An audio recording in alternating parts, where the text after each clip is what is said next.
by educating, informing, and inspiring the next generation of thinkers, leaders, and creators. SDPB. Good, useful, and full of wonder.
SDPB serves South Dakota through an interconnected communication system that is on 24/7, 365.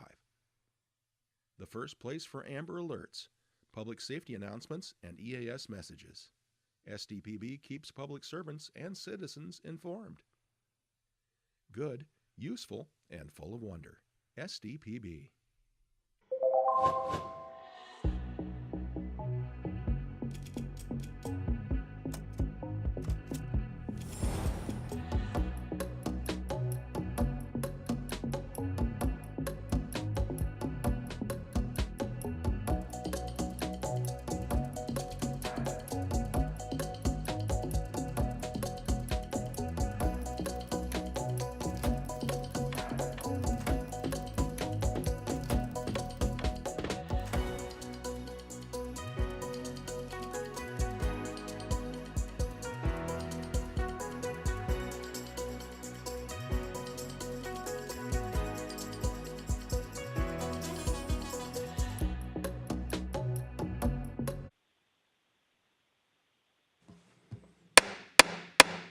We'll call the Public Utility Commission meeting to order.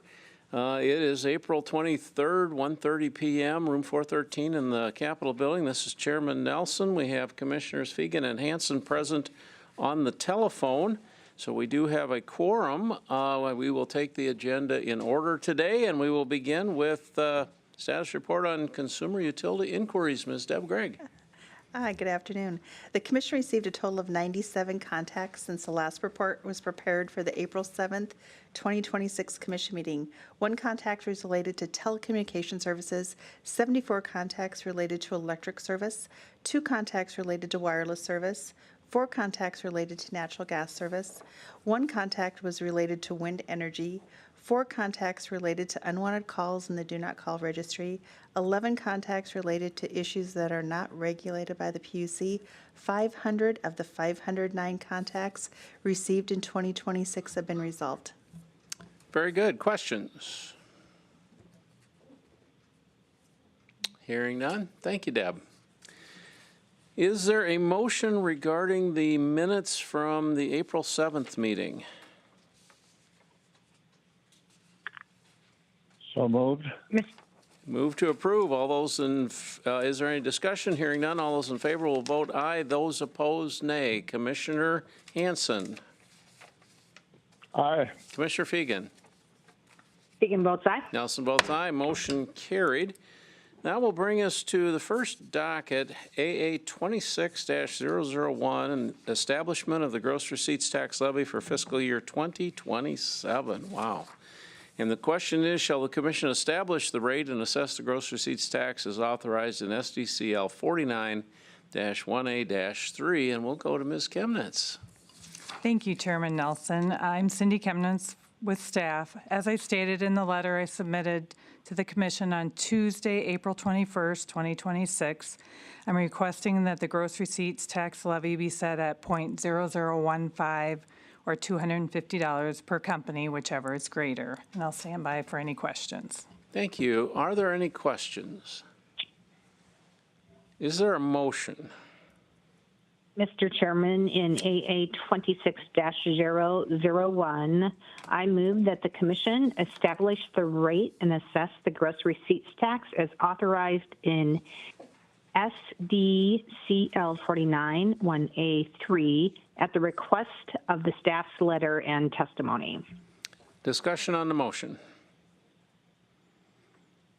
Hearing none, all those in favor will vote aye. Those opposed, nay. Commissioner Hanson.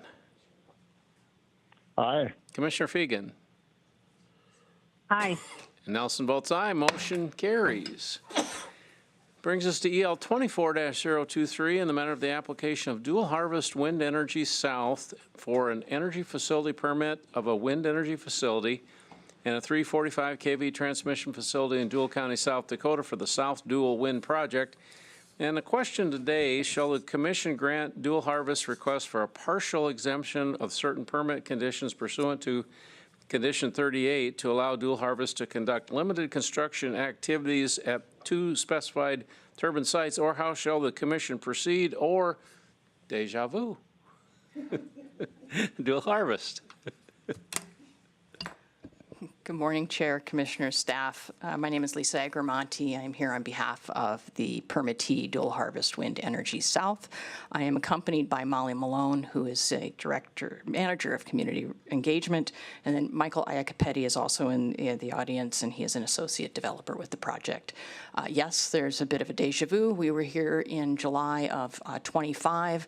At that time, you may recall there was great uncertainty about how projects would qualify for tax credits, and the project team asked for permission and an exemption pursuant to condition number 38 of the permit to construct 2 mud mats. That construction has been concluded, and the project is asking again to conduct limited construction activities for 2 mud mats, again, to continue development of the project, to maintain tax eligibility.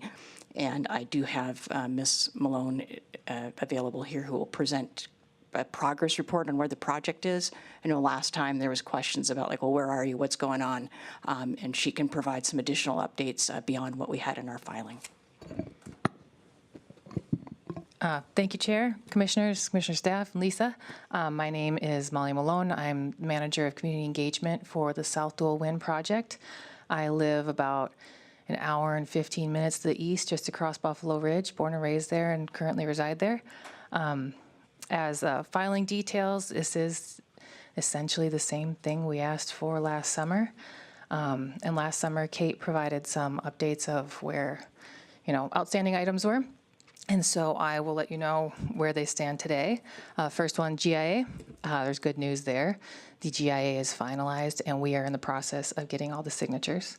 So that's a big development that's changed since, was it June, July? and we expect that to be completed within a month or two.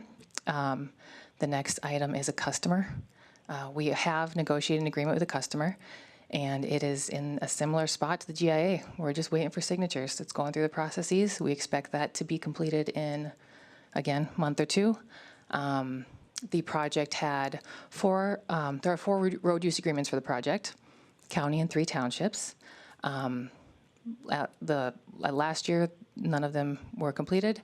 Currently, the county's finalized and 2 of the townships are finalized. We have 1 township agreement left, and that I've met with them 2 or 3 times over the past month or two. Just met with them last week. Edits are in my court. I expect to send that back to them next week and meet again after planting. So I think that we'll have finalized in the summer sometime. And then the other item was the mitigation agreement with the Department of Defense. That's kind of in the same spot as it was last time. But the Department of Defense did release a letter just this week indicating that they are reviewing those agreements, and the holdup has largely been due to government shutdowns. So we have not been told no, and we expect that that will move forward. Thank you. I appreciate that update. Next, we would go to the intervener, Ms. Poindexter, but she is not with us, and, we've gotten a letter from her, but we'll go from there. Lisa, is there anything else you wanted to add before we go on? Chair, thank you. I just wanted to note that I did reach out to Ms. Hammond Poindexter and provide her with the contact information for Mr. Iacoppetti. She acknowledged receipt and wished me a happy spring. Okay, thank you. And so we'll go to staff. Thank you, Mr. Chair. This is Amanda Reese for staff. Staff has reviewed the filing, and it appears consistent with the filing made last year that was approved by the commission. Staff had no major concerns with the filing, but I would note just a few things. When the commission approved this last year, they did require the bond be in favor of the affected landowners, that notice be provided to the entire project area, and that monthly reports be filed. So I just wanted to highlight that for the commission's consideration, and we are available for any questions you may have. Thank you. Questions, and I will start. So, again, greatly appreciate the update. If you were to get the sign-off from Department of Defense tomorrow, are we still on this slow train, or would you be interested in being more aggressive with the build-out? I would love to be more aggressive with the build-out, but we still have the GIA has, backfeed date in 2030 right now, and that's largely because of procurement. So the DOD item is one of the issues, but the GIA is indicating a 2030 backfeed date. We are trying to pull that in and procure the items necessary for the interconnection infrastructure as fast as we can, and that would be 2029. We're hoping that that does happen. So the mud mats for right now would be just in case we have to go into 2030. Okay, and so I'm just going to ask a few more questions so that I can understand this. So you've got a GIA that's going to be signed very, very quickly, but then you've got some interconnection build-out that you need to do, and that's where you're running into the problem with procurement, is that right? Correct, yep. There's a lot of demand for the components that go into the energy infrastructure right now, and so the lead time on the large items is years. And the folks that you're doing the GIA with, MISO, they understand that. Is that what I'm gathering?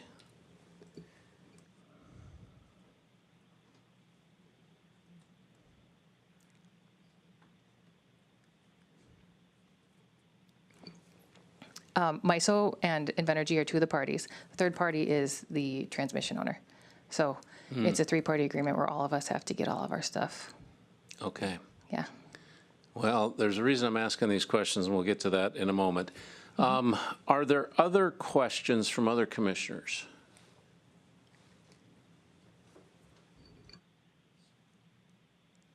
Hearing none, is there a motion?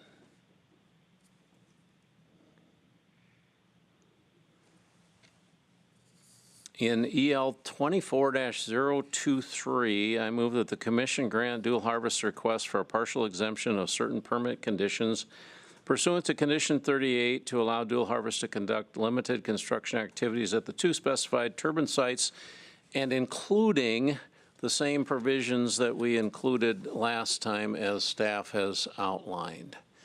Discussion on the motion. Last time I indicated, this wasn't really what I wanted to do, and that feeling hasn't changed at all. But I understand, that you're up against some things that appear to be out of your control, and I think, we don't want to jeopardize the project over this particular issue. But here's maybe my bigger concern. I'm certainly going to support this, but I guess maybe just my direction to you all. In MISO, we've got 74 gigawatts of generation projects that have GIAs that aren't built. And that's beginning to be a large problem. And you can go out on MISO's website and you can see all the states where those problems are, and South Dakota isn't part of that problem.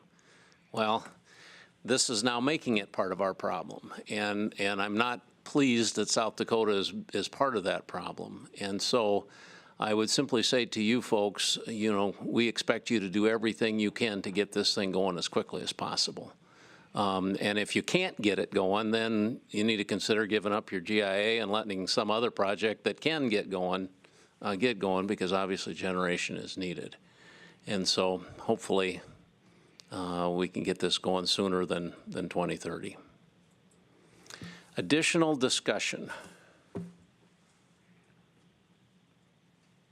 Hearing none, and I'm assuming my colleagues are still with us.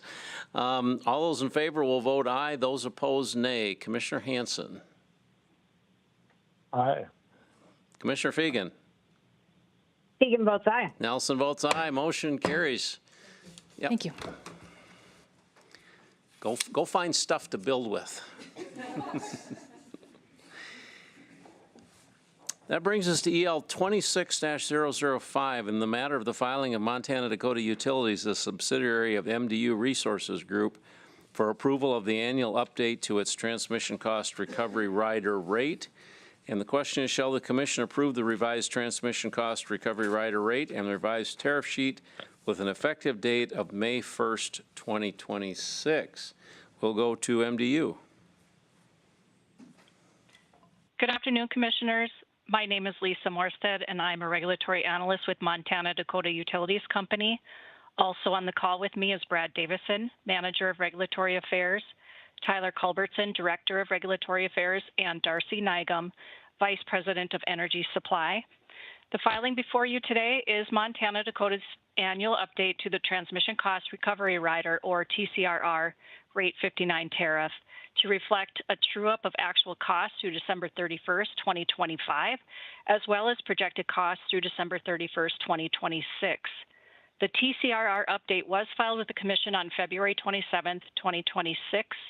The proposed TCRR rate of 0.114 cents per kilowatt hour to be effective May 1st, 2026 through April 30th, 2027, represents an increase of 0.241 cents per kilowatt hour from the currently effective rate. The rate increase is predominantly due to lower than projected Rate 45 customer revenues, which led to an under-recovery in 2025. However, the company does anticipate that Rate 45 revenue to pick up in 2026 and is reflected in this filing. For a residential customer using 900 kilowatt hours per month, the proposed change results in a monthly bill increase of about $2.17 or $26.04 annually. This year's filing does not include any new projects, and the rider continues to reflect costs from MISO and SPP, credits for use of the company's facilities by others, and a true-up of prior year costs, including transmission revenue from Montana Dakota's high-density Rate 45 customer. Within this filing, the company has included approximately $450,000 of benefit passed on to the customers with the inclusion of the Rate 45 customers' activity. We appreciate staff's review as well as their recommendation to approve the TCRR rate with an effective date of May 1st, 2026. This concludes my comments, and we are available for questions. Thank you. Thank you. Staff. Thank you. This is Eric Paulson for staff. Staff has reviewed the filing and the company responded to all of our data requests. I filed a memo in the docket and would stand by that and recommend the commission approve the revised transmission cost recovery rider rate and the revised tariff sheet with an effective date of May 1st, 2026. Thank you. Thank you. Questions?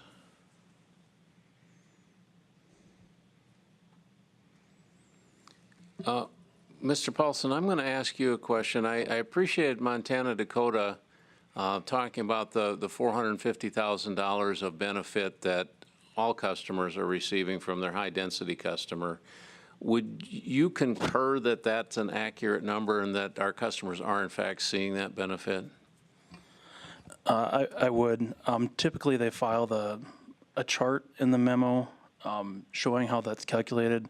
They didn't this time, but I asked for it.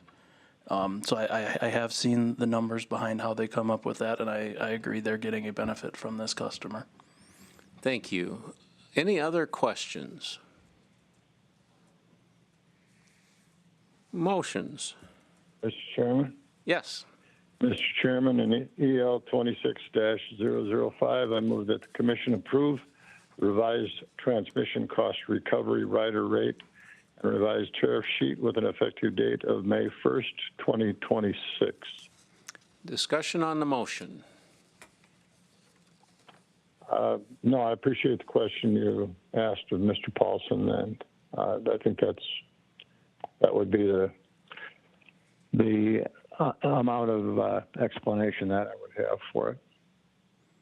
Thank you. And I just want to maybe say specifically, Mr. Paulson, thank you for asking that additional question, because obviously, as it relates to these high-density customers, that is the key question that's on everybody's mind is, are there costs or are there benefits? And at least in this one narrow rider,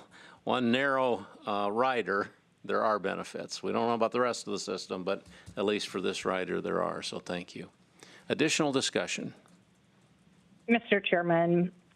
Yes. So this shows again how MISO and SPP and how the transmission riders impact all of us and how important it is to continue to study this and be at the table. And I certainly appreciate Eric Paulson and his review of this. We continue to see a seams issue always, and so I appreciate it. Thank you. Additional discussion. Hearing none, all those in favor will vote aye. Those opposed, nay. Commissioner Hansen.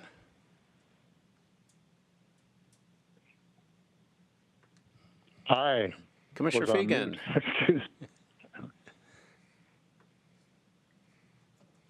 Commissioner Fegan.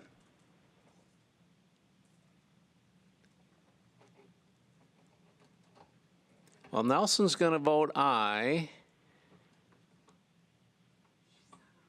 Okay, it appears that we have lost Commissioner. Okay, Commissioner Fegan, your turn to vote. Aye. Okay. Aye. Motion carries. Thank you. That brings us to EL 26-007 in the matter of the filing of Northern States Power Company doing business as XL for approval of its 2025 economic development activities and 2026 economic development budget.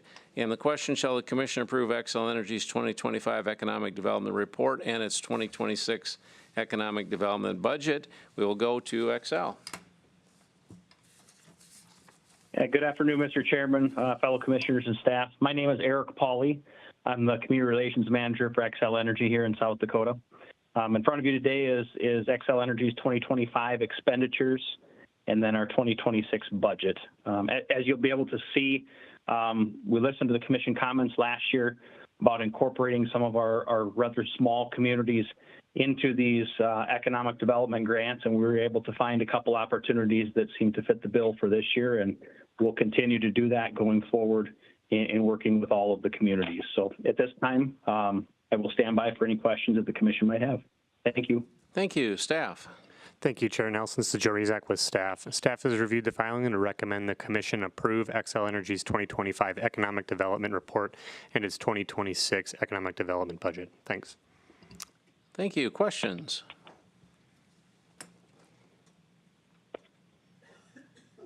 Motions?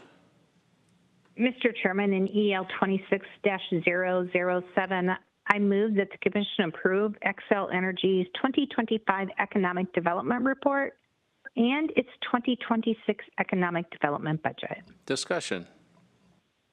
One thing I wanted to highlight is thank you for investing in small communities. Because small communities in our state make a difference. And I see that you invested also in T and Ramona and Monroe and Carthage, and I appreciate that. Additional discussion.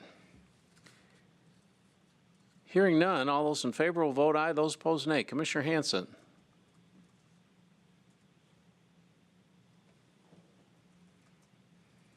Aye. Commissioner Fegan. Fegan votes aye. Nelson votes aye. Motion carries. Thank you, Eric. And that brings us to NG 26-002 in the matter of the filing by Northwestern Public Service Corporation, doing business as Northwestern Energy, for approval of changes to its contract sales service rate 86 and other natural gas tariff sheets. And the question is, shall the Commission approve the tariff revisions effective May 1st, 2026? And we will go to Mr. Decker at Northwestern. Good afternoon. This is Jeff Decker with Northwestern Energy.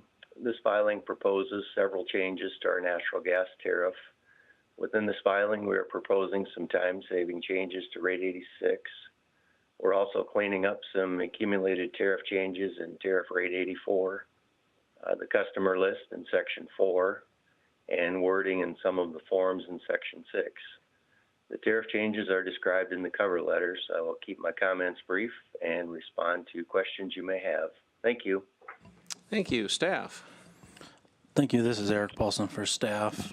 Staff has reviewed the filing and the company responded to all of staff's data requests. The two primary changes in this are the 2 years for the contracts and then the moving of the true up. The rest of it is, like Mr. Decker said, a lot of cleanup items, and then any residual changes due to the 2-year contract language and the true up. So staff recommends approval of the tariff revisions effective May 1st, 2026. Thank you. Thank you. Questions? And I'll start. I've got just one for Mr. Decker. And this comes from page 2 of your description of tariff changes under section 3, sheet 5.3. And there's a line that says, Northwestern proposes that customers who do not contract their fixed price gas supply for 2 consecutive winters will be removed from rate 86 and moved to rate 82, 84, 85. Understand that. My question is, if at some point down the road, one of those customers or some other customer wants to go back on rate 86, can they? Yes, they can. I believe, I don't remember if it's in the cover letter or the tariff, we talked about a 12-month stay out, if you will, but then certainly they can come back and reapply and be part of that rate 86 program if they want to contract their gas in the future. Okay, thank you. And the 12-month, stay out, that makes sense. I just wanted to make sure that, if down the road they decided to, some business model had changed, that they weren't shut out for good. So that is the only question I've got. Other questions?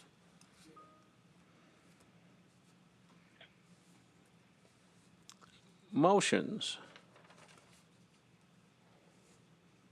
In NG 26-002, I move that the Commission approve the tariff revisions effective May 1st, 2026. Discussion on the motion. And I'll simply say to Northwestern, appreciated the explanation of what's going on here, and it appears to me, this is all driving at some efficiency all the way around, and so obviously appreciate that you're looking for those opportunities and have brought one of those to us today. Additional discussion. Hearing none, all of those in favor will vote aye, those opposed nay. Commissioner Hanson. Aye. Commissioner Fegan. Fegan votes aye. Nelson votes aye. Motion carries. There is nobody present for public comment. Announcements, the next regular commission meeting will be Friday, Friday, May 8th at 8:30 a.m. right here in room 413 of the State Capitol building. Is there anything else for the good of the order? Is there a motion? Move to adjourn. All those in favor will vote aye. Those opposed, nay. Commissioner Hanson. Aye. Commissioner Fegan. Fegan votes aye. Nelson votes aye. We are adjourned.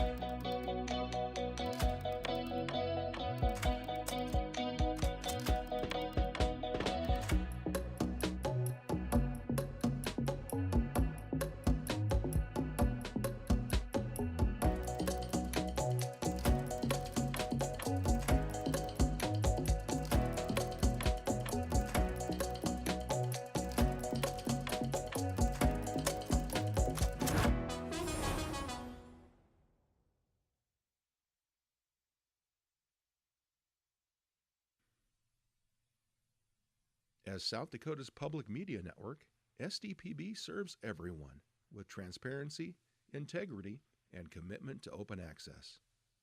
Good, useful, and full of wonder. SDPB.